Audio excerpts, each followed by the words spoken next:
Hey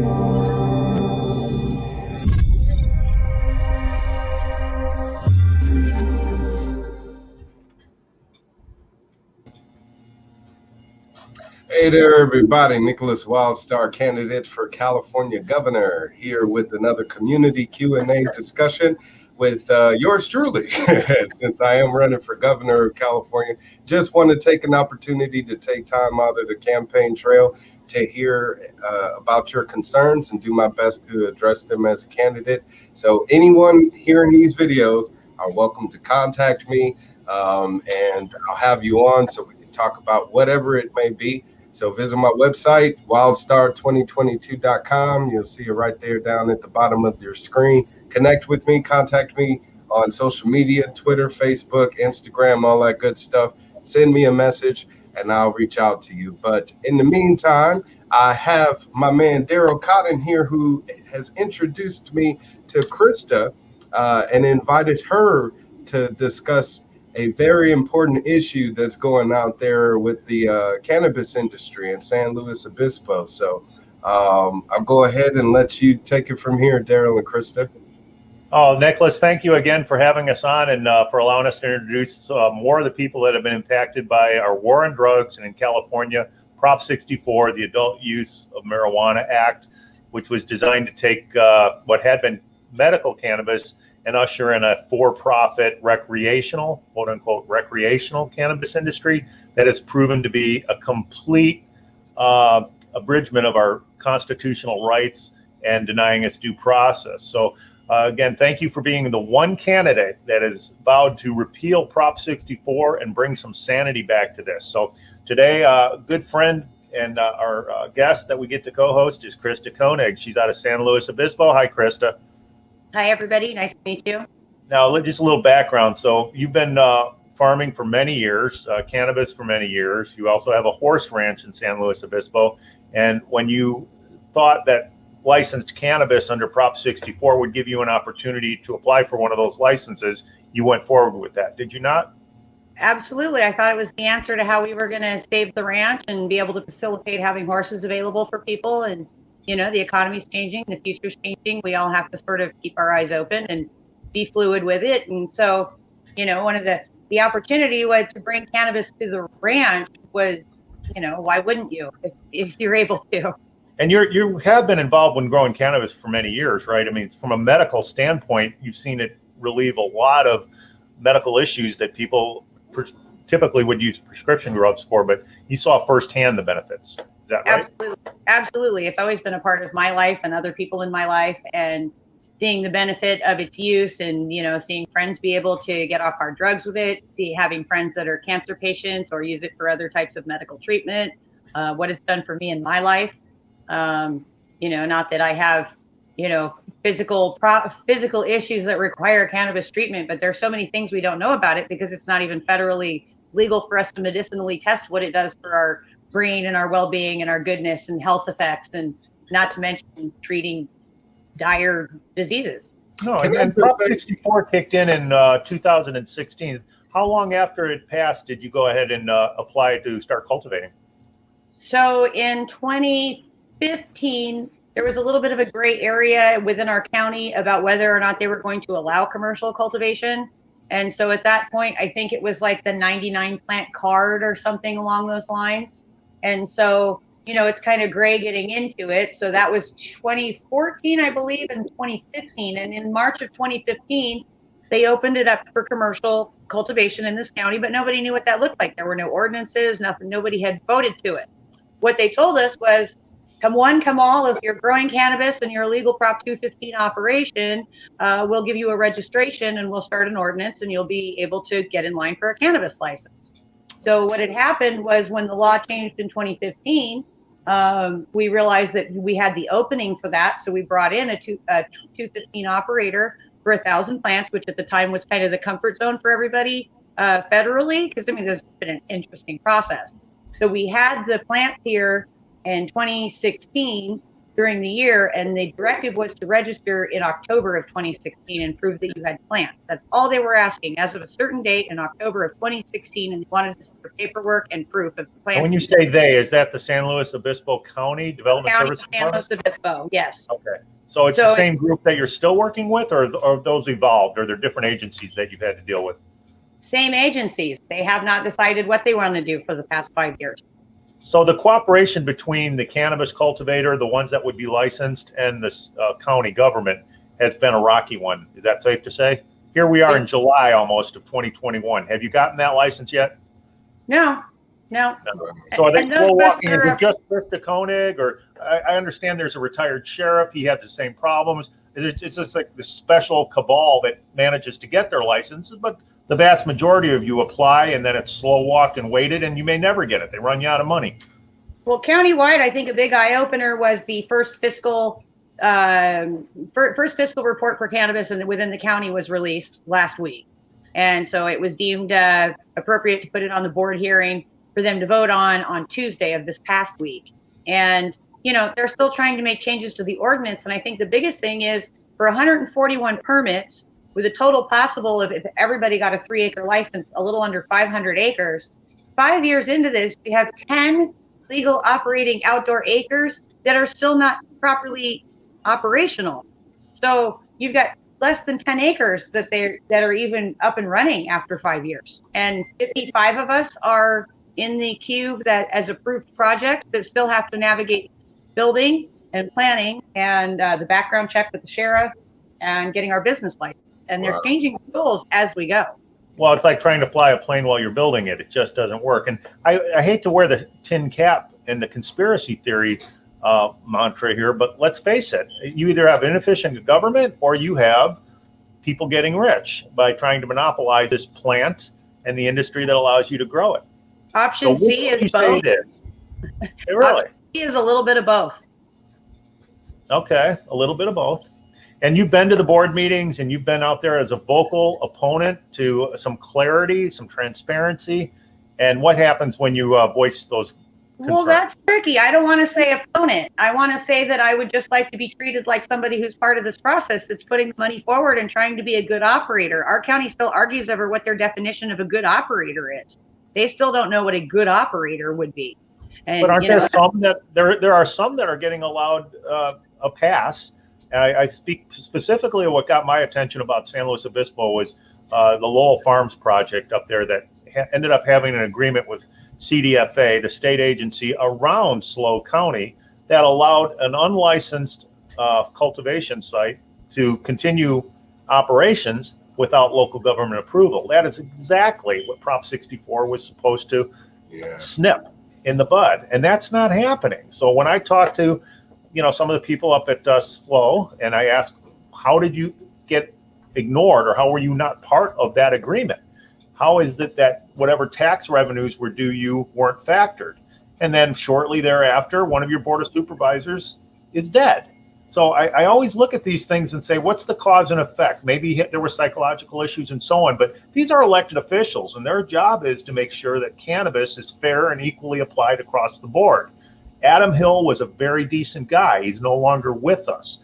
Are any of these things a little bit dirtier, a little deeper, that require a little light getting shined on them to find out what's really going on in the licensing process?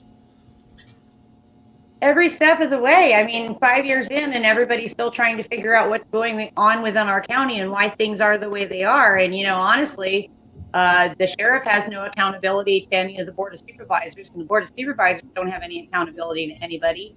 And they're telling planning to do what planning needs to do and come to them and ask questions, but they're not telling planning what to do. So there's really no direction within the county, which I think leaves a lot of room for people to get their own ideas about what they're going to do and how they're going to benefit from this without even really giving it a chance to fly at all.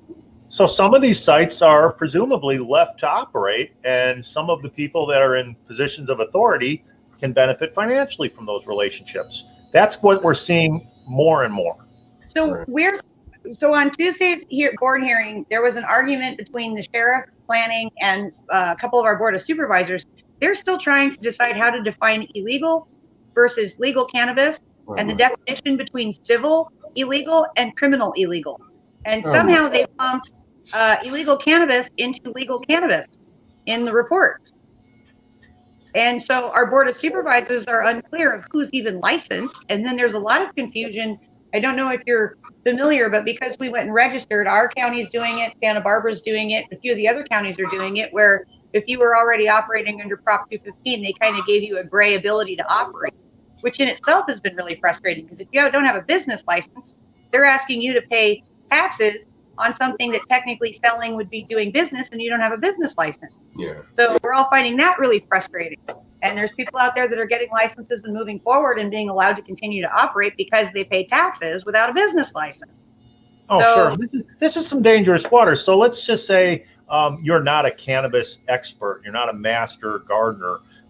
These people are floating around out there offering their services and saying that, hey, they can get you compliant. They can promise you X amount of yield and so on.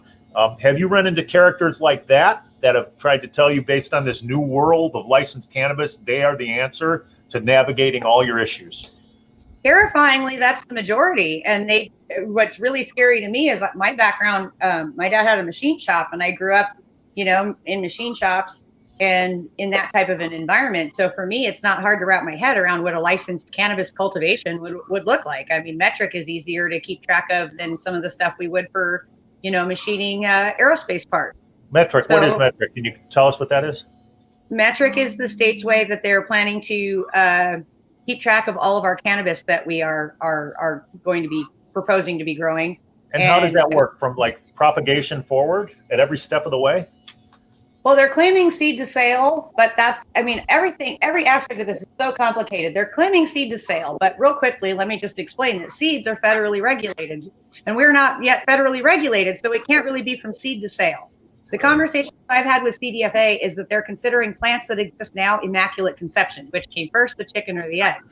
So they're only allowing us to take plants that exist now in the little window that we get a provisional license to transfer those genetics into our nursery and go from there. So there's no way to regulate seeds. Think about the edibles industry. We're still not federally regulated. You have an entire edibles industry out there that should be FDA regulated, but it cannot physically be FDA regulated.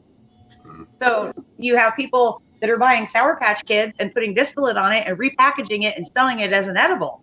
There's so many broken holes to this.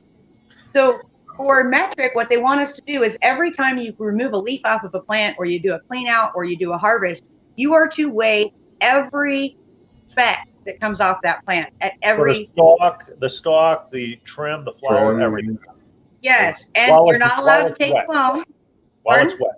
While it's wet. When it's dry, after you're done in the dry trailer, when you separate your stems from your product it's called bucking, before you send it down to distribution or whatever you're going to do on the next process, you have to weigh your compost when you separate it. So let's say you're cutting it off the wet plant.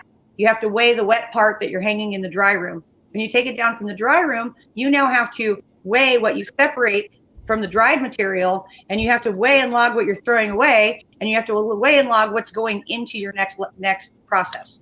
What do you think they're doing that? Is it to keep you honest? I don't think it's as much to keep you honest as that nobody knows. I mean, it took me 3 years of doing this to try to wrap my head around volume. When you grow a plant, I don't care if it's 2 inches tall, 2 feet tall, or 20 feet tall. What's the percentage of trim to stems and trash to actual usable product? Exactly. And what are you doing with that? Because there's so many aspects to this. I mean, are you growing for flower? Are you growing for concentrate? Are you growing for frozen? Are you going to do all of those things with them? There's so many different ways that we all farm, and none of that's even been recognized because we're all expected to farm a certain way, but they don't even know how we farm. Now, is this a live accounting at the state agencies for what metric input values you're giving them, or is this done at a local level? Who tracks metric?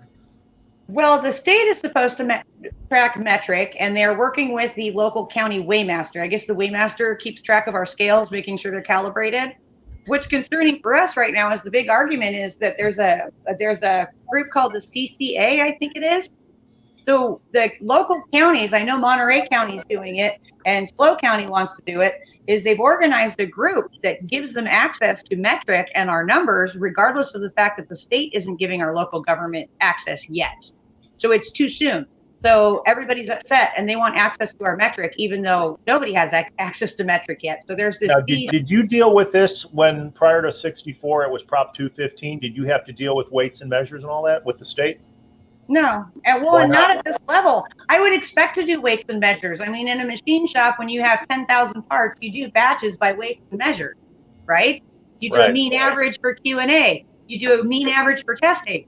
So I've clearly got my head wrapped around, you're going to test, you know, X amount, or you're going to take the total volume weight. I have no problem at the end of my harvest. Well, you never had to do it. Of things. 64, you never had to do it.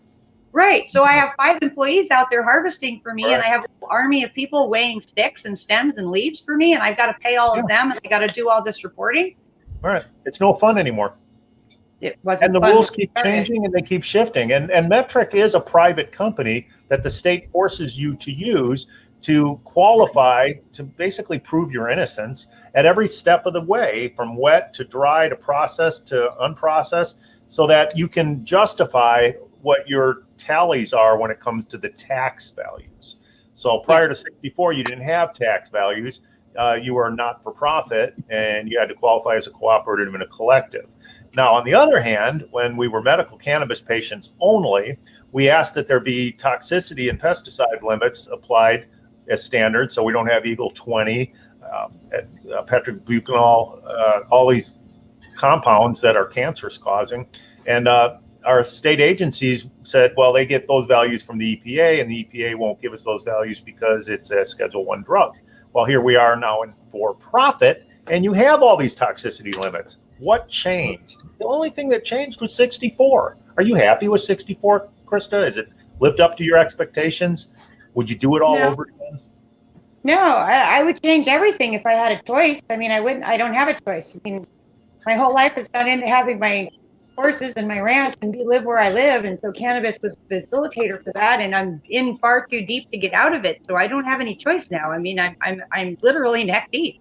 I get that. But what happened when you did hire these so-called experts, the professionals, the ones that promise you yields? They would run your farms.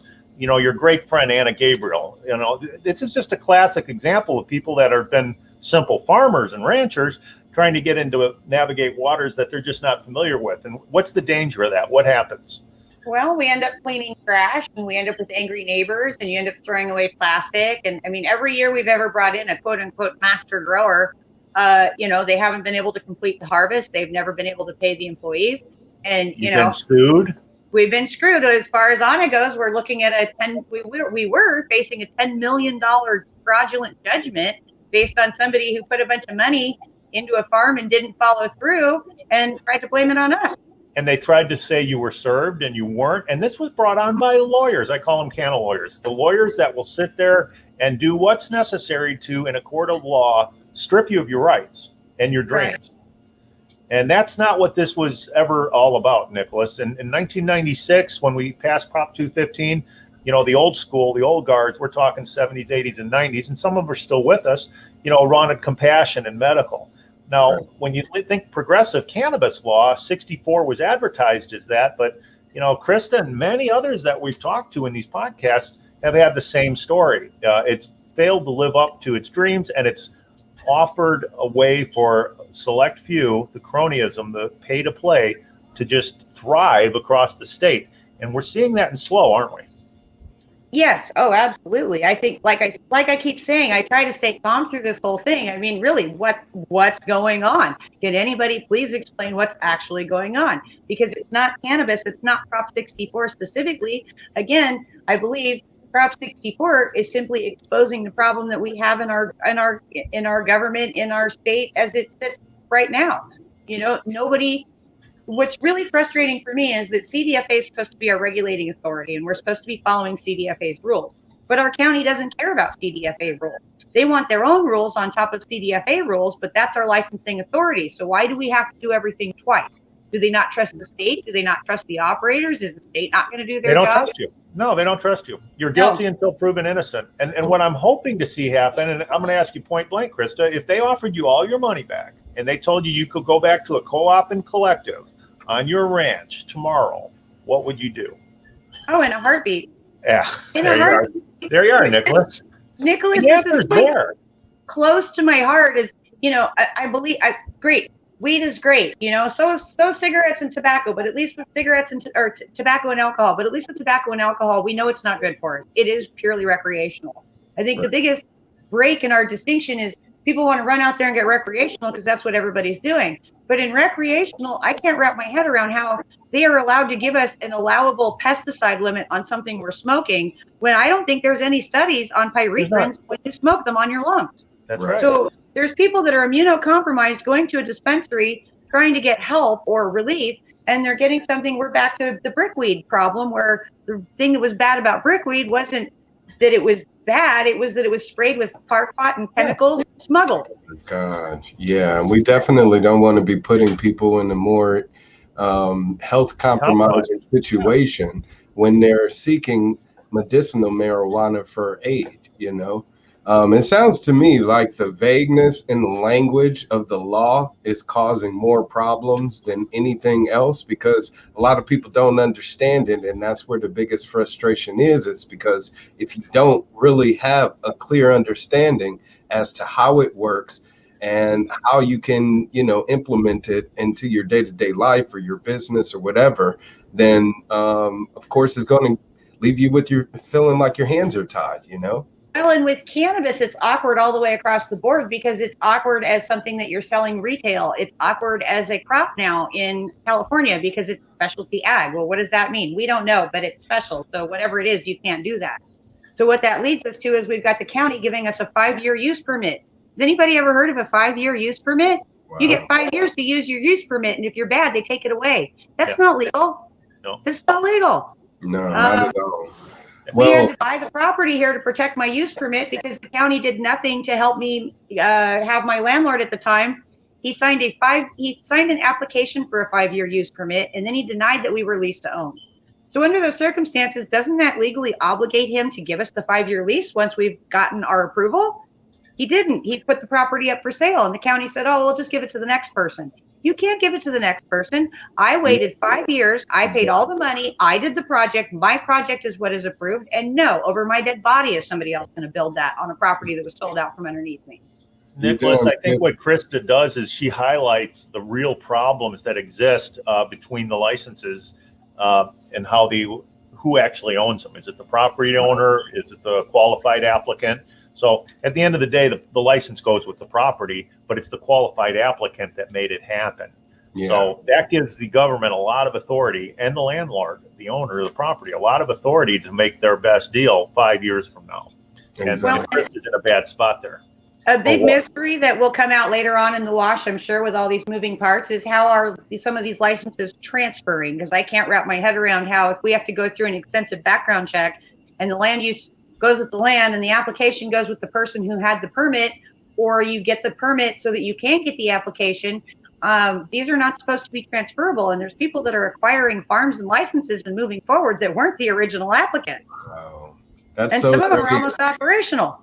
That makes you suspect that there is also some type of favoritism happening behind the scenes, special privileges. So if you were to roll things back and look behind the scenes, I'm pretty sure that would be exposed. But this whole thing is just proving to be another one-size-fits-all type of policy, and it is not working. So that's why, to me, abolishment is so important, because it's like, why keep it if it's broken? We might as well just get rid of it if things were much better before it. You know what I mean? And you have a lot of people kicking and screaming about nullification of Prop 64. And, if I were to get elected, that would be a bad thing, for the war on drugs, or, whatever the case may be. It's around fear, Well, they don't understand it. You're right. But I think it's really important that the tide is starting to turn for perception. I think nobody likes change. Change is uncomfortable, but it takes discomfort to make people change. And at this point, I'm actually getting excited because I see the changes coming and I see everybody falling apart. So I'm the one that wants to go pull the thread and unravel the sweater. Let's just do it and get it over with so that we can get some She's in a good spot, too. Because of that case you were describing and not having been properly served, she was actually able to get an attorney to get that judge to revisit the case.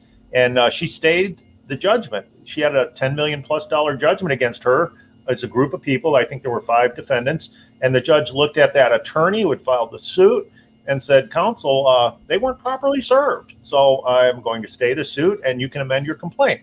So right now, what happened, that lawyer, Brian Alexander's his name, he's out of San Diego. What happened to that attorney when he was told his case, his judgment was on stay? How did he respond?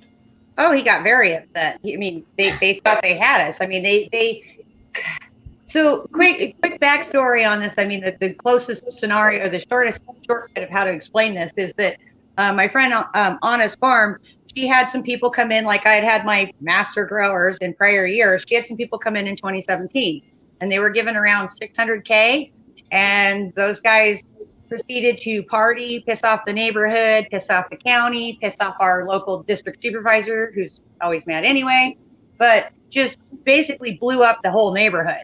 And so those guys came and looked me up, and I kind of got to know what was going on over there. And I mean, natural curiosity. I'm going through the licensing process, and this lady lives 10 miles away from me. Of course, I'm going to stick my nose in what's going on over there because I want to understand what's even going on. Right. So over a short order, you know, I realized that they're frauding her. They're taking advantage of the fact that she was waiting for back surgery. She's still on disability. She was on heavy doses of pain medication, and they were basically just running the show. And so at the end of the season, when they managed to get everything in the last minute, they harvested everything. They didn't pay the workers. They started selling the product black market. They all kind of fell apart. They hadn't paid her rent. She didn't get her percentage. So the people that were backing the growers were a local group of restaurateurs, and they're local business people. According to our board of supervisors, these people are huge, upstanding business people in our community, you know? So, but now they are plaintiffs in your case?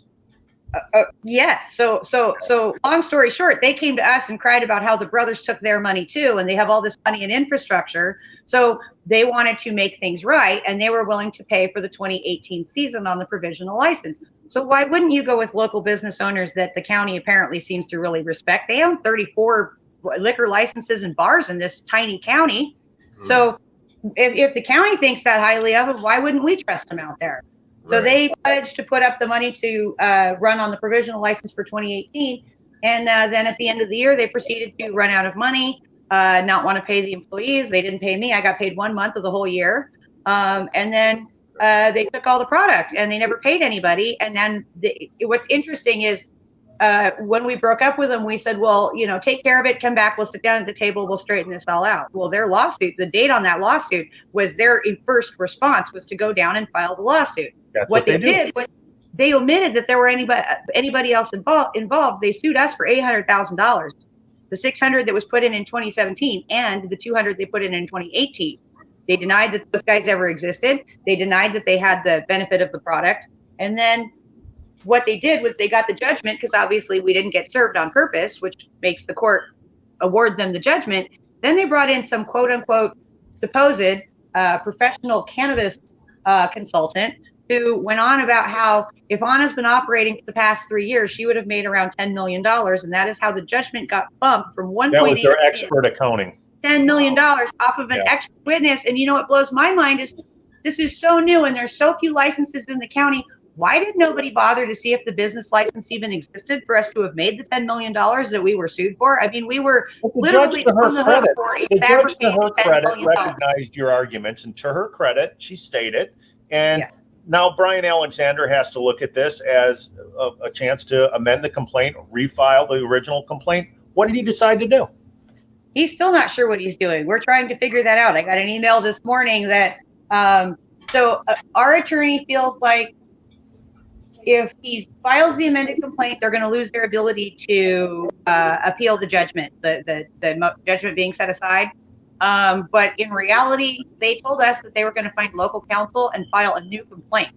I'm pretty sure they cannot find somebody to refile that amended complaint because the whole thing's fraudulent. I mean, there's nothing. Well, we call it a fraud upon the court. That's what was attempted there, and that's exactly what I'm dealing with here in San Diego. And that's where attorneys will use their sword as basically to be able to go out there and strip us of our rights, our due process, and our property rights, and so on. And that wouldn't have happened prior to '64. Let's be clear. Prior to '64, you would be responsible for your crop. And I want to add one other thing, Krista, because you're a farmer.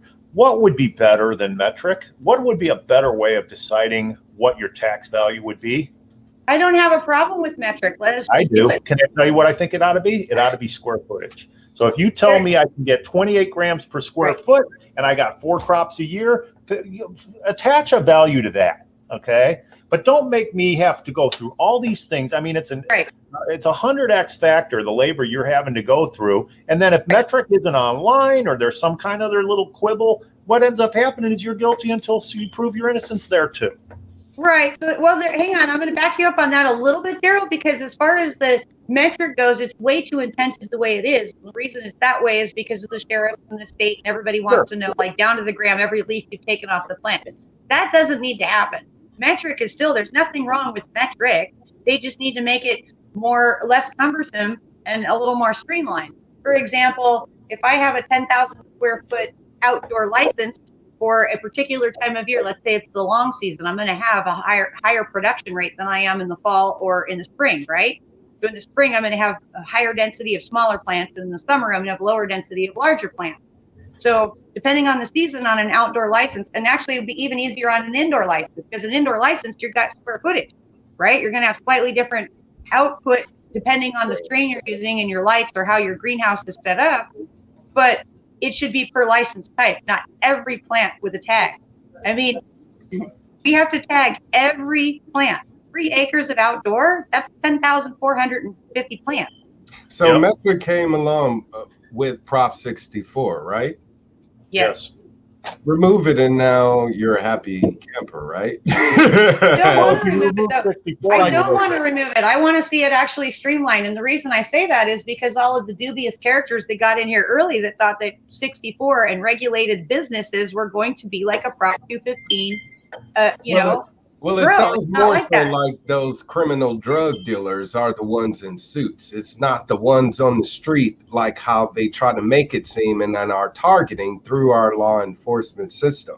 So that's what I'm saying. That awareness needs to change. Is that those are the people that are really working against businesses and the community's interests, because they are making it more difficult. They are making criminals out of innocent people like yourself with this fraudulent lawsuit that needs to be dismissed, and then again abusing our law system in order to do so. So it's a failure in so many ways, and it just boils down to me as a taxpayer not having to do anything with you or your issues. I'm funding all of that. Yes. That pisses me off. You know what I'm saying? Because I don't want to. I don't want to be paying for people that are making your life more miserable.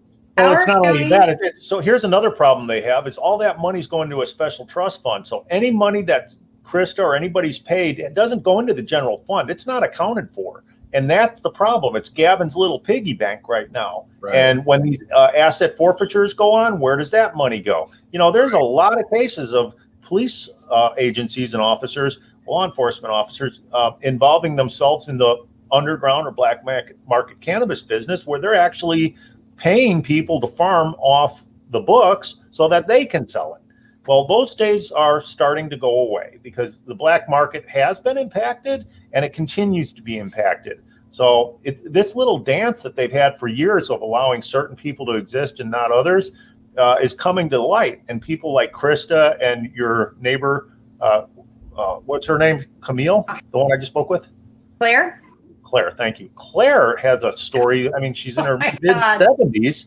She's been a farmer for years, and just because she put panda paper over her greenhouse, that sparked a flyover. So the helicopters come in and streaming live back to the sheriff so they can try to catch her growing cannabis. She's growing citrus. That's ridiculous. In her backyard, outside of her licensed area. That just happened a week ago. So Nickolas, privacy. No, exactly. Most people are in such a hurry, they're charging ahead and they're getting caught up, and there's so many traps ahead of you. I mean, disclosure traps, and just if you make a mistake, really consult attorneys on a lot of this. But for example, I don't want them inspecting my 55 acres. I have 55 acres. 4.5 of that is licensed cannabis. So if I'm paying people to come in and look at my licensed area, don't even look at the rest of my property. Don't, unless I've done something wrong. Right. So we're already approaching the fact that what happened in Claire's situation is that they saw the the hoop with Panda plastic in her backyard behind her house. And our monitoring agreement, they want us to pay like $2,000 a year plus to have the sheriff and their entourage come through quarterly and check our metric and check our plants and check our tags and do everything that we're already paying all these regulatory agencies to do. And you have live streaming cameras too. Yes, they're watching our cameras. Oh my God, are you kidding me? Live streaming, that's a must in the security plan. Yeah, they're logged on. The sheriff's department, a couple of other people that are up and operational, they have the cameras that you can see who's logged on, and they're already saying that the sheriff's department's been logged on 24/7. And your hours of operation. What happens if you go in there and it's outside of hours of operation? You get in trouble. They'll call you in. So they'll give you the wrong hours of operation, or they'll tell you you have to stop at 3 p.m. And then this is farming. I live in an ag area. If they want to fire up the tractors and do a burn pile at 3 a.m., they can. That's the whole point. Ag. So what's interesting, and another oversight they did with Claire, it's really funny because they keep screwing things up left and right. They gave her the wrong business license number. They gave her another piece of paper that's attached to the wrong business name. With the can't even get simple paperwork right. They cannot even get their paperwork right. And in her conditions of approval, they required her to operate from October to May. She's an outdoor grower in Paso Robles, North County. Yeah, so she's supposed to be the magical grower that grows weed in the wintertime outdoors.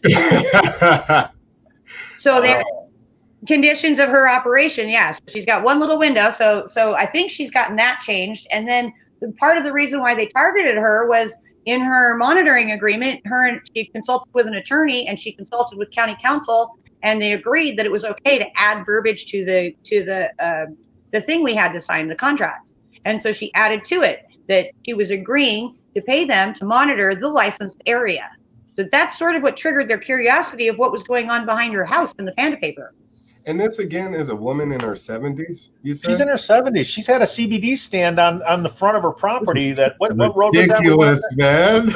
Not only is she in her 70s, but like, let's just put it in perspective. The county just gave her license to operate after their extensive background check and all of the hoops that she's jumped through. You mean to tell me you're going to give her business license and allow her to operate, and then 4 days later code enforce her for some tomatoes? That doesn't show very good transparency. It's an adversarial relationship, Nickolas, because they come out there all pompous and arrogant. I don't need a warrant and so on and so forth. And to her credit, rightly or wrongly, Claire invited them into that hoop house to prove that it was citrus. And one of the detectives says, well, it was a good thing we were doing this anyway. We caught 5 additional grows that weren't licensed. Oh, really? All right, prove it. Where are they? Where are those 5 additional grows that you caught that weren't licensed? What are you doing about it? One thing's for sure, you were haranguing Claire and Krista and everybody else. So fortunately, she's going to have her day in court and another swing at this with the attorney that sued her wrongfully. But going forward, I mean, what do we got to do? I mean, we're looking at still violating higher federal law. That's my thing I keep falling back on. So everything they're doing at some point when the Fed decides, oh, well, we're not happy with this relationship and under the preemption doctrine, you're still in violation.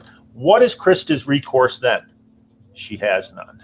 Right. Federally. Yeah. So and that's why I believe what you're doing, Nickolas, is I mean, sure, we're venting and we're going into a lot of the rabbit holes that have caused problems over the last 5+ years now with Krista and many, many others. But at the end of the day, if we can go back to a nonprofit medical, then we're in compliance with federal law. And that's my position under the Cole memo, where we had that relationship with the Fed then. Currently, it's an aiding and abetting breaking higher federal law.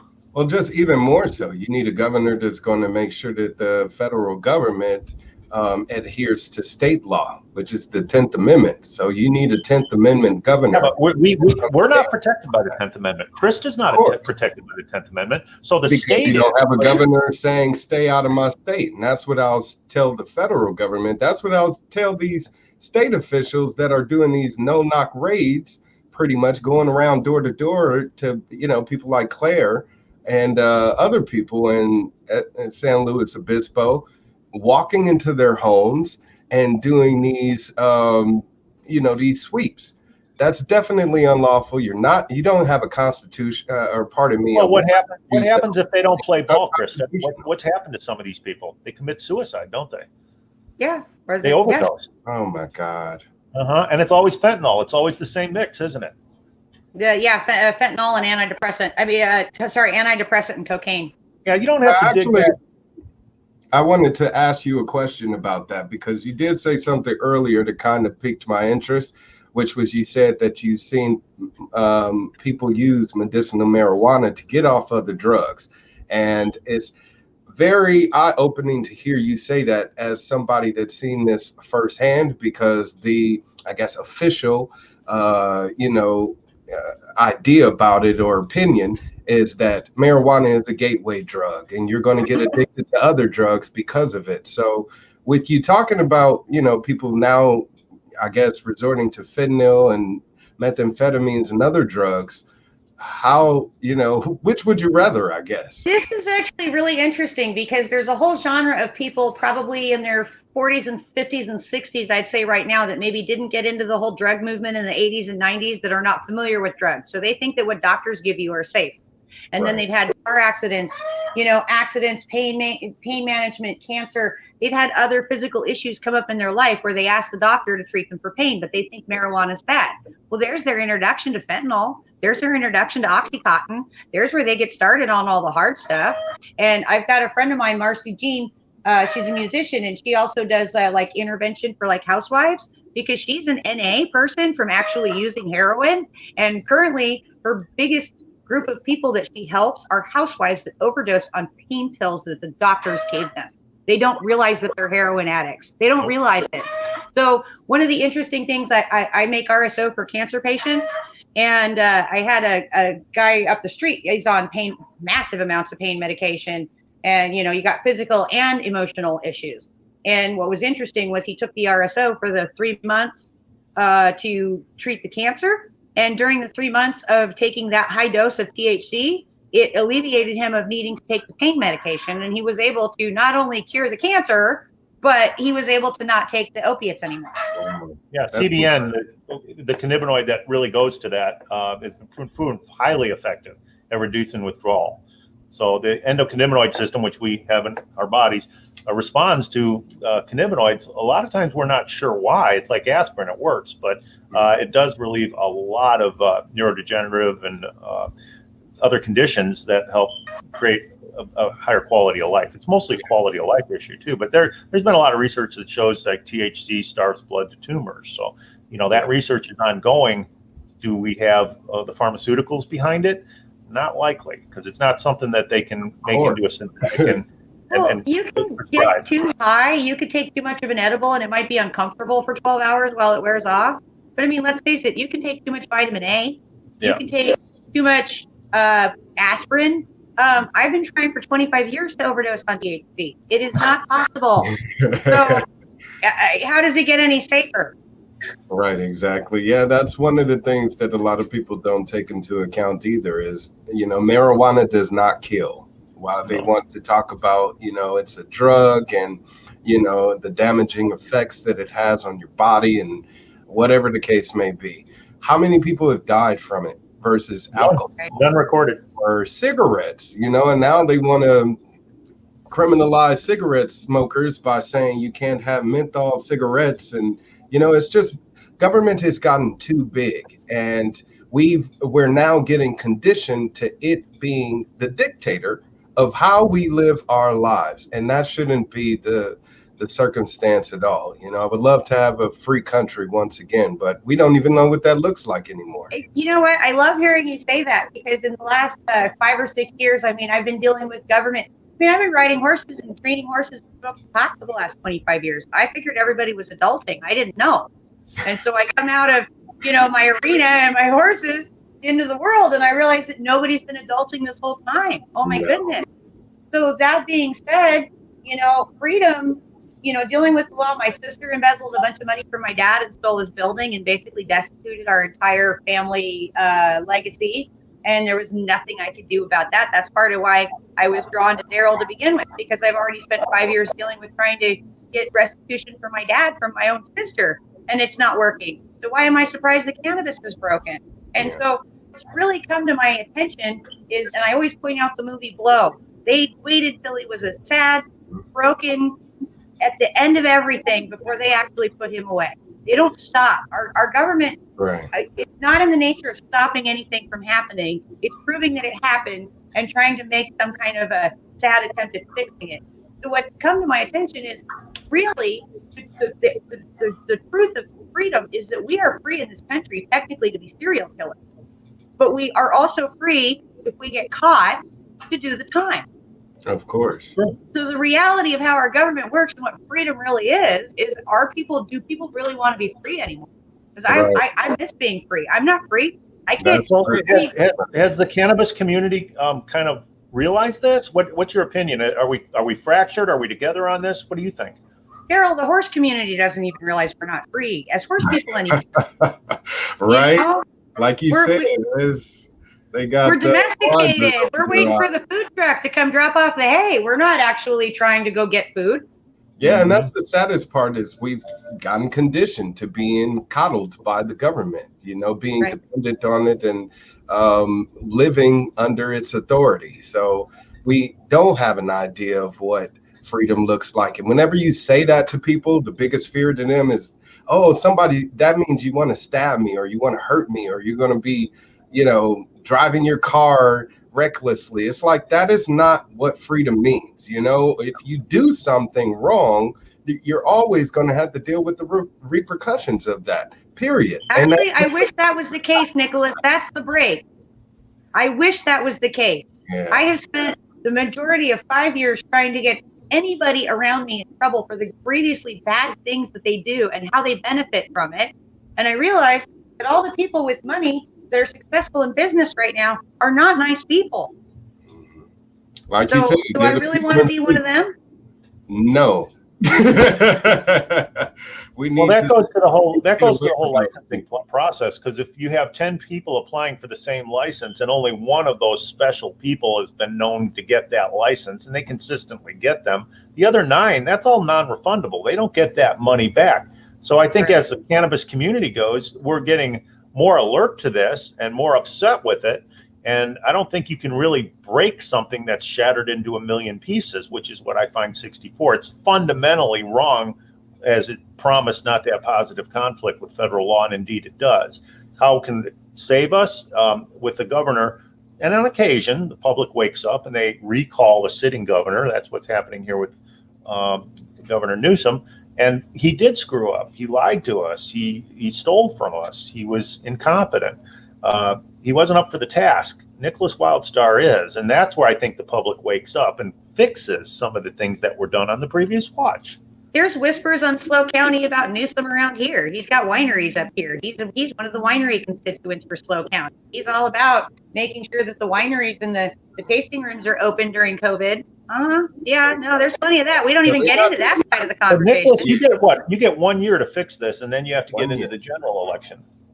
Yes, exactly. So I get 1 year to serve as governor. Whoever takes the office gets 1 year to prove to the people of California as to why they should be reelected governor in 2022. So if I don't get elected governor of California in this special election, I at least have the next year to continue campaigning and use that opportunity to increase my name recognition. But as I said, whoever takes office will only have that the next year to show and prove while in office. So I'm praying that the people of California will give me that opportunity to serve them as governor. Just try something new. And with me being a complete outsider, you have nothing to lose, with this. And Newsom and his administration, what they've done to the state, the Democrats, the one rural party that we've been under, over the past decade now plus. So if we want to break into that some way, shape, or form or another, we're going to have to come with something unique and different that we can all get behind. I've actually been waiting for this because, we don't have anybody. We don't have a Winston Churchill right now. We don't have anybody. Historically, there's always magically been somebody to step up and help everybody. And in in 2020 and 2021 in pandemic time, there is nobody. No. There isn't anybody qualified. And something that I've been kind of realizing and shaming myself for was that I spent 20 years training horses and smoking pot. I didn't go actually be an adult. So then you look around at what we have going on now with the current generations that are coming up, and I'm looking forward to the generational change, because I think that's how we got here, is we've had 20 or 30 years of the same people in the same club doing the same things and getting away with it the same way. And now we've missed a generation of, because, you know, people my age didn't really go into politics. So where were we? We weren't doing anything. So now we've got to wait for the new next group of people with new ideas and obviously, you know, where things are going next. And I'm kind of hitting a 50-50 rule. I mean, you know, if you asked me a week ago, I would have said I'd like to see all of them replaced. But I actually take that back. I want to see half of them replaced with entirely new people, because you've got half the people that have an idea of the structure of where we were going, and you have half of the new people with different ideas and the inability to recreate the coup that we're fighting. Exactly. But Nickolas, a lot of people I've heard say, you don't stand a chance. Why I'm wasting my vote for Nickolas Wildstar. What do you say to them? That this isn't a general election. What is it about the special that they need to know? Well, it's winner takes all. So whoever gets the majority of votes in this special election becomes the new governor, and it's going to be based on a plurality. So there's no head-to-head after this. No, you know, the top two end up going. No, all of that. Yeah. So you vote your conscience. We get more than 50% of the people in California to vote yes on that recall. Then whoever again has the most votes as his replacement takes office 10 days later. So I'm going to be acting swiftly, and that's why I'm doing my best to build an arsenal of people like you guys, you know, behind me in my corner, because when I do take office, I want to make sure that I'm appointing people of the community that are best experienced in those industries, you know. And if you make me your cannabis czar, I got about 4 hours worth of work. I guarantee I'm going to make every canna lawyer unhappy, but I'll make every medical cultivator ecstatic. And that's all we want. My allegiance and dedication is to the people of California. You know, I'm not beholden to any special interest group, any union, whether it's the police union, labor union, teachers union. None of them are funding my campaign. I'm not funded by Big Pharma or any other corporate, you know, group or organization for that matter. You know, I'm pretty much kind of like a lone wolf. And you have Newsweek about to interview you, right? I mean, what other candidates are out there even talking about cannabis law and regulation? You're it. Exactly. But some of the mainstream's catching you now, huh? Oh, yeah. They're starting to, you know, smell what we're cooking over here in California. So they call you the perennial candidate. That's because they don't know how to classify you. You're not a traditional libertarian, Republican, or certainly not a Democrat, but you're Nickolas, and I love what you stand for, and a strict constitutionalist.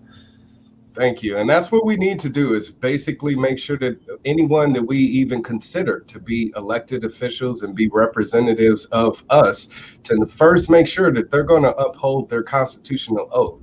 You know, that to me, that's kind of like the promise, you know, in hand that you're going to do your job. You fail at doing that, first and foremost, you need to be removed from office, which is why I'm glad the people of California are stepping up to remove Newsom, you know.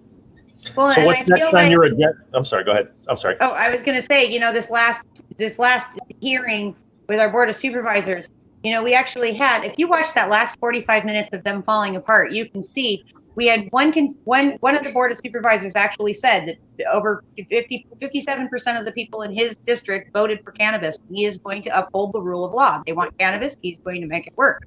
Meanwhile, Bruce Gibson and Lynn Compton are arguing over whether or not they're even going to agree to the cannabis ordinance that's already been in place for 3.5 years. This actually went on in public hearing. I mean, it's from 5 hours and 6 minutes to the end of the hearing when they voted on it. It's unbelievable. It's not good That's going on. And what really upsets me about it is my personal Board of Supervisors. She might be the nicest lady in the world, but she's the last person I could call. And from my perspective, she does not care about what we, the voters, want from her. She cares what she wants. It's obvious. Exactly. I'm tired of that. Well, that's how it is the people that are in office, they're basically acting on their own opinion, their own, beliefs, and imposing that will on the rest of us. And it's like, that's not your job. That's what we didn't pay you to do or vote you into office to do. So, like I said, if you're not upholding that rule book, where's my pocket constitution? I keep it around.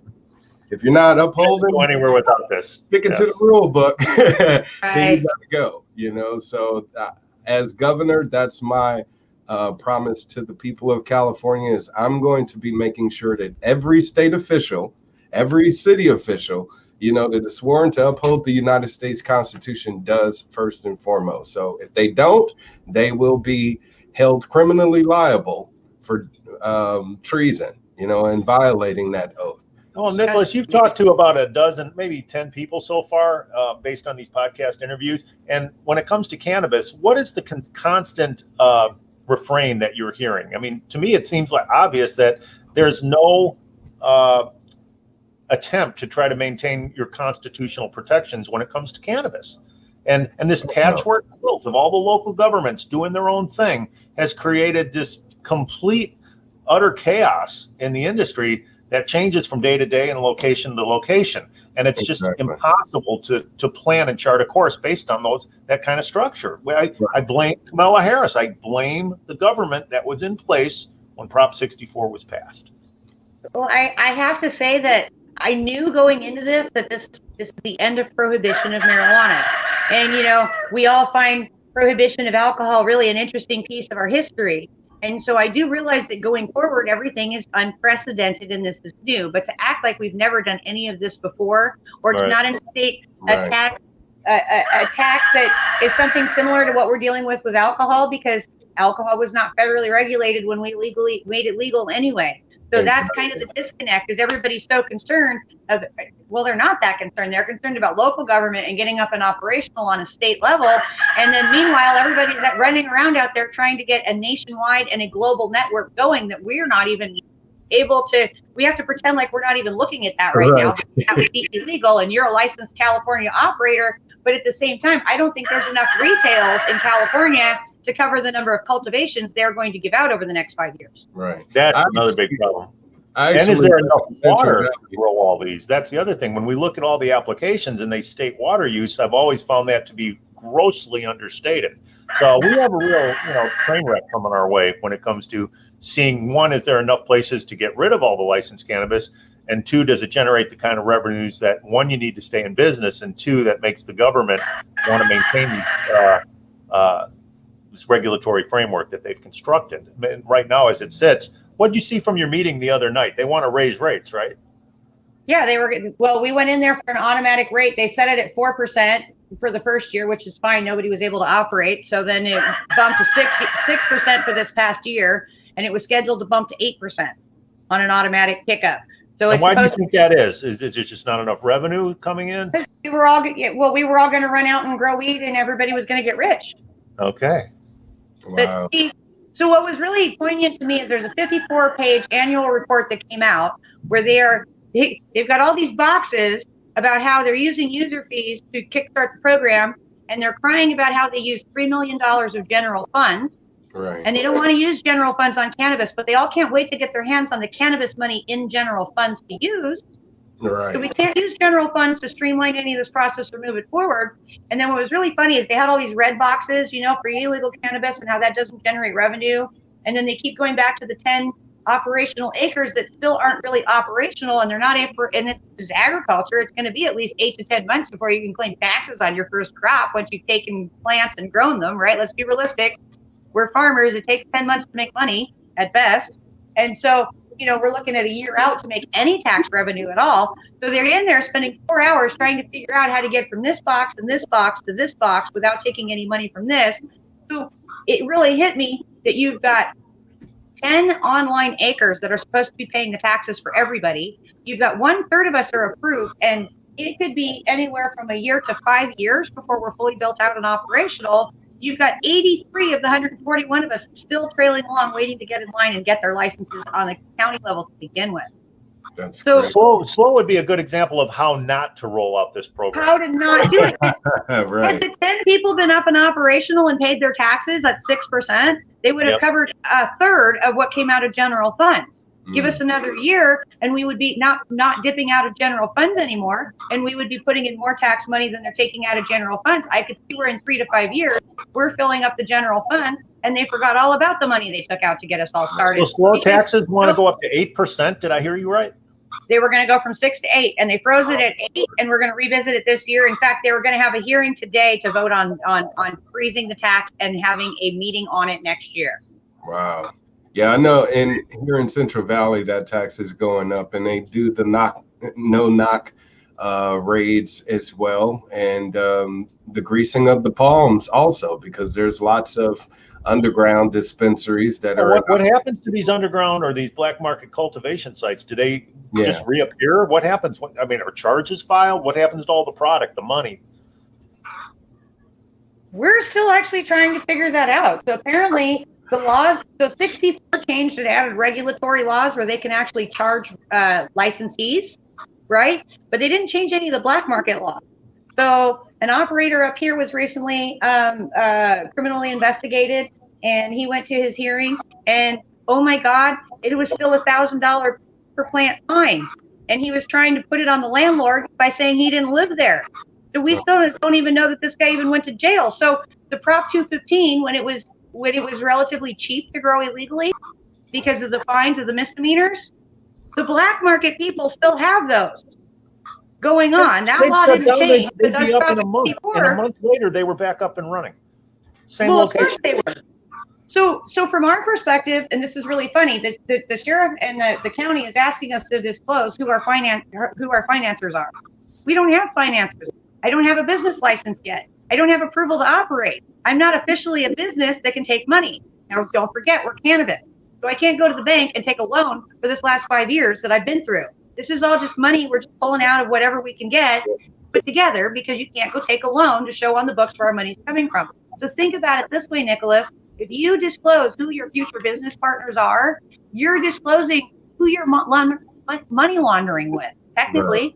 Because you're not supposed to be working with these people. You're not supposed to be changing this cash. Right. You're supposed to be operational and ready to show, here's my license, here's my business license, here's my state license, here's my county permissions, here's the sheriff saying I'm allowed to go. Can you give me money so we can grow cannabis now? That's where it's supposed to start.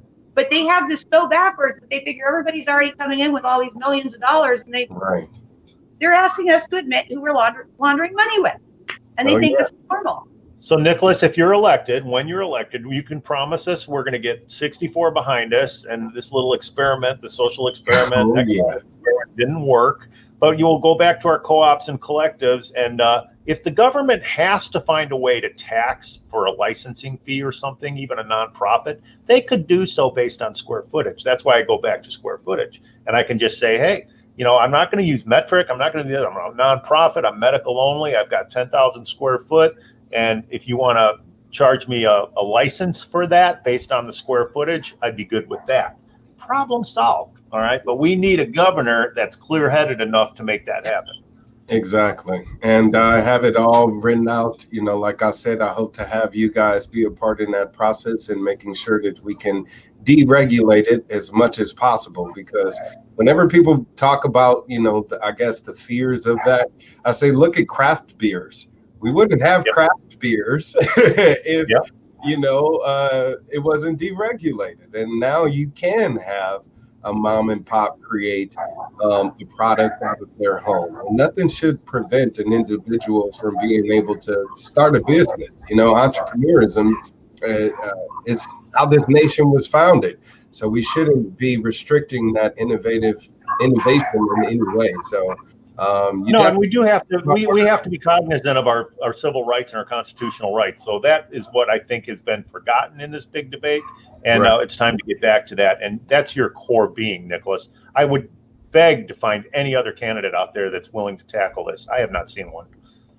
Well, thank you. Neither have I, which is why I let people know I'm the only candidate you should be voted for in this recall election. Because, if I wasn't running for myself and looking at the candidates that are out there so far, there's nobody I would be voting for, you know? So I have those same desires and wants as a member of the community for better representation. And I hope that you guys can join me in that effort by joining Team Wildstar, you know? If you can help spread the word, because I am that is grassroots candidate, and I need as much support as possible, you know, word of mouth, funding, all that good stuff, endorsements, you know, it all just. Do any of the other social media sites, CCRW, for example, do any of them talk about what candidates are better for the cannabis community than what our current governor is? Does that get brought up? They're still discussing the $100 million that Newsom's going to hand out to the people that already squandered the money that they already had. Yeah. We're going to pay more money to the people who already screwed it up. That's just wonderful. Right. And you're right. Hopefully they hear your message. Absolutely. And more of our tax dollars being wasted on it, you know, on another government boondoggle that needs to be brought to an end. Honestly, what I would dearly hope for is that SLO County would register to get some of that money, and instead they would get an audit before they were given the money. You got it. That's my audit that program. You tell me I'm not the crazy one. Yeah, I plan on auditing the state books from top to bottom. So you're absolutely right. There needs to be some transparency when it comes to accounting, where our money has been going this entire time. Here's another point.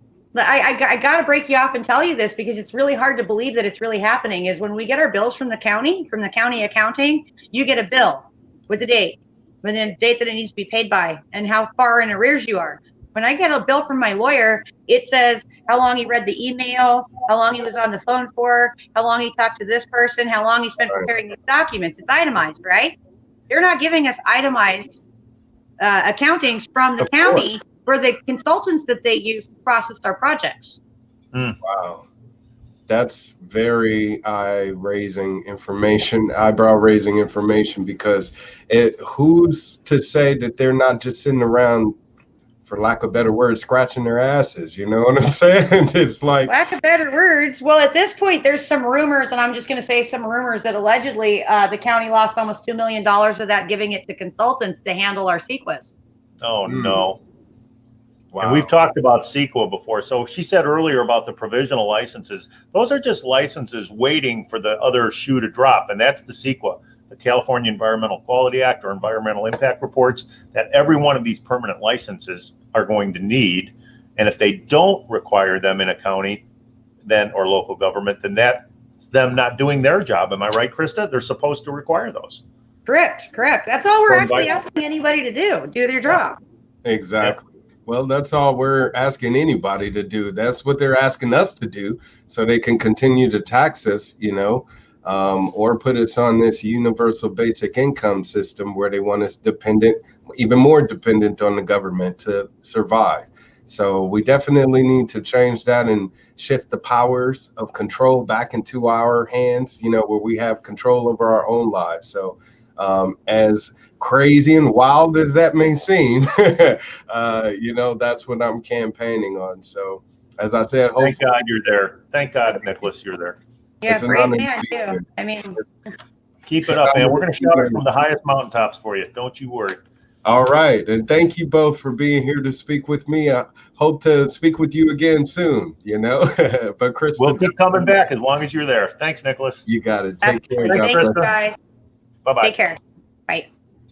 That again is Krista Koenig and Darryl Cotton of 151 Farms. Krista is out there in San Luis Obispo fighting a good fight for we the people. As you heard her story here and her multiple experiences with San Luis Obispo officials, the government corruption runs deep. And if we want to make sure that we can reach down deep into the roots of the cause here in the state of California, then you got to make sure that the person that you have in that governor's seat is going to be holding all of those people accountable. And there is none other person that you should be considering for that position other than Nickolas Wildstar, candidate for California governor. Check out my website, wildstar2022.com. I got to reach higher. I could tell. So check it out. And like I said, go wild with Wildstar for governor, because all of what I'm talking about doing for governor of California may seem wild and crazy, with us bringing back liberty, bringing back freedom, and living as our nation's founders intended, which is not as slaves to the system, you know? David Knight, no. I will be doing the David Knight show within the next few weeks. I think the week after, week after 4th of July weekend. All right. So look for me on the David Knight show. I am booked to be there the week after 4th of July weekend. I think that Wednesday, July 7th. So be sure to check out the David Knight show. I'll be there. And as you heard during this broadcast, I did just recently wrap up an interview with Newsweek, which hopefully will be coming out soon. I'm doing my best as a candidate to get as much exposure as possible to increase my name recognition and give we the people of California an opportunity to elect Wildstar for governor. But I need you people out there to help in that effort. Trust me, all of the money that these politicians are going to be fundraising for is to make sure that they can buy your attention, you know. So pay attention to what's going on, and you can pay it forward by visiting my website, Wildstar2022.com. If you haven't yet, here it is. Check it out. Fill out a pledge card. Join Team Wildstar. I need people to help with phone banking, door-to-door, social media outreach, like I said before. So join Team Wildstar by filling out a pledge card. And of course, donate. We need for you people out there to start putting your money where your mouth is, because I'm doing my best to fundraise that $5,000 that I need to make sure that I'm able to cover the filing fees to get on the ballot and become the next governor of California. And I need as many contributions from you guys as possible. I'm 100% funded by we the people, as I said before. So if you could give whatever you can by heading over to my website, Wildstar2022.com, click on that donate tab that you see right here. Okay, click on that donate. And you can also, of course, connect with me on Facebook, Instagram, Twitter, YouTube, TikTok. Speaking of YouTube, if you're out there watching on YouTube, be sure to subscribe, because I will be having more of these community Q&A chats in the future. Speaking of which, I'm actually going to be back tomorrow with Wolf Siegel. I'm going to be speaking with him and Darryl Cotton, more members of our cannabis industry here in California, talking about their experiences and, of course, what I would be able to do as the next governor of California to help bring all of those issues to an end. You know what I'm saying? Catch the lines out there, spreading the word. Thank you very much. Please tell anyone and everybody, because it's going to take people power, and word of mouth is my greatest promotional tool right now. So please definitely spread the word. Do your due diligence.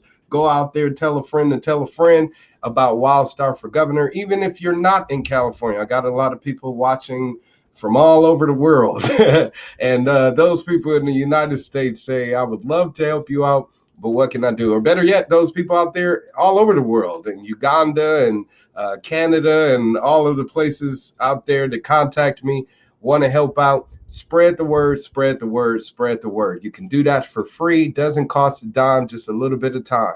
So please invest what you can into helping me spread the word on all your social media platforms, friends and family, whatever. Contact journalists and people like David Knight, to get me on their show. And just basically that's all that we need in order to bring back liberty to the state of California. So please join me in that effort by, again, heading over to my website, Wildstar2022.com, and let's bring back liberty to California. All right, you guys, I've talked enough, and I'm going to get out of here. Till next time, long live liberty. Peace.